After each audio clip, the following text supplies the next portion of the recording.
கோவாலு இன்னைக்கு அருள்மிகு மதுரை மீனாட்சி அம்மன் சுந்தரேஸ்வரர் திருக்கல்யாணம் தெரியுமா அண்ணே? இது தெரியாமல் யாராவது இருப்பாங்களா? சித்திரை மாதத்தில் நடக்கக்கூடிய உலக புகழ்பெற்ற திருவிழா அண்ணன். மீனாட்சி அம்மன் சிவபெருமானை மனம் முடிக்கும் தெய்வீக நிகழ்வை நம்ம இன்றைக்கி பார்க்குறோன்னு. அம்மனுக்கு மாங்கல்ய தாரணம், திருக்கல்யாண விருந்து மற்றும் கோலாகலமான தேரோட்டம், இதெல்லாம் அற்புதமாக இருக்கும்னு இன்றைக்கி திருவிழா கண்கொள்ளா காட்சின்னு. அருமை கோவாலு, அருமை, நல்லா தெரிஞ்சு வச்சுருக்க. உனக்கு விவசாயம் தான் தெரியல, பாக்கி எல்லாம் தெரியுது. Very good, very good, very good. அதாவது கோவாலு, இந்த மதுரைங்கிறது ஒரு புண்ணிய பூமி.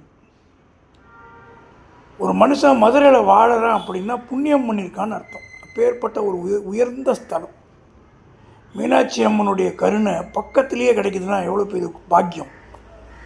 அதை விட முக்கியம் கோவாலு, ஏதோ ஒரு வெளியூர்காரன் கூட மதுரை மண்ணில் கால் வச்சான்னா அந்த ஆளுக்கு அது சொந்த ஊர் மாதிரி தெரியும்.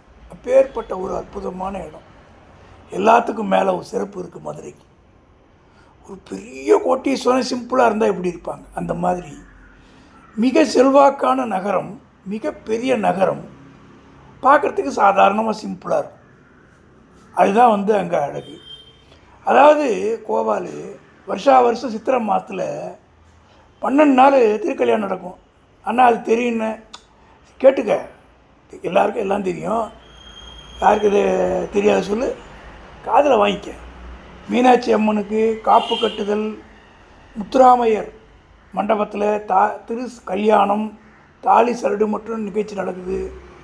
பாண்டி நாட்டை ஆண்ட மீனாட்சி அம்மன் சுந்தரேஸ்வரரை மனம் முடிக்கக்கூடிய மதுரை வீதியில் நடைபெறும் இந்த மாபெரும் தெய்வீக விழா. இப்பேற்பட்ட கிட்டத்தட்ட 7000 கிலோ அரிசி, 12,000 கிலோ காய்கறிலாம் கொண்டு பிரம்மாண்டமான திருக்கல்யாண விருந்து பொதுமக்கள் தயார் பண்ணுறாங்க. கொடுப்பனம் இருக்கணும். இந்த திருவிழாவை பார்க்குறதுக்கு, மீனாட்சி அம்மனோட அருள் வாங்கிறதுக்கு, அந்த ஊரில் நிற்கிறதுக்கு கொடுப்பனம் இருக்கணும்.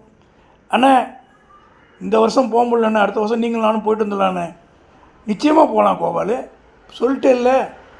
அடுத்த வருஷம் முன்னாடியே போயிடும். ஃபுல் திருவிழாவையும் பார்த்துட்டு மகிழ்ச்சியாக வரலாம். என்ன கோவாலு? ஆனால் ரொம்ப நன்றிண்ணே, நல்ல கருத்து சொன்னீங்கண்ணே.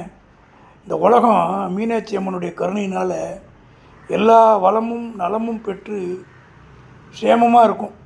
இந்த உலகத்தை பாதுகாக்கிற மீனாட்சி அம்மனுடைய பொற்பாதங்களை தொட்டு வணங்கி நானும் மகிழ்ச்சி அடைகிறேன். அண்ணே, என்னையும் உங்கள் குரூப்பில் சேர்த்துக்குங்கண்ணே. நல்லது கோவாலு.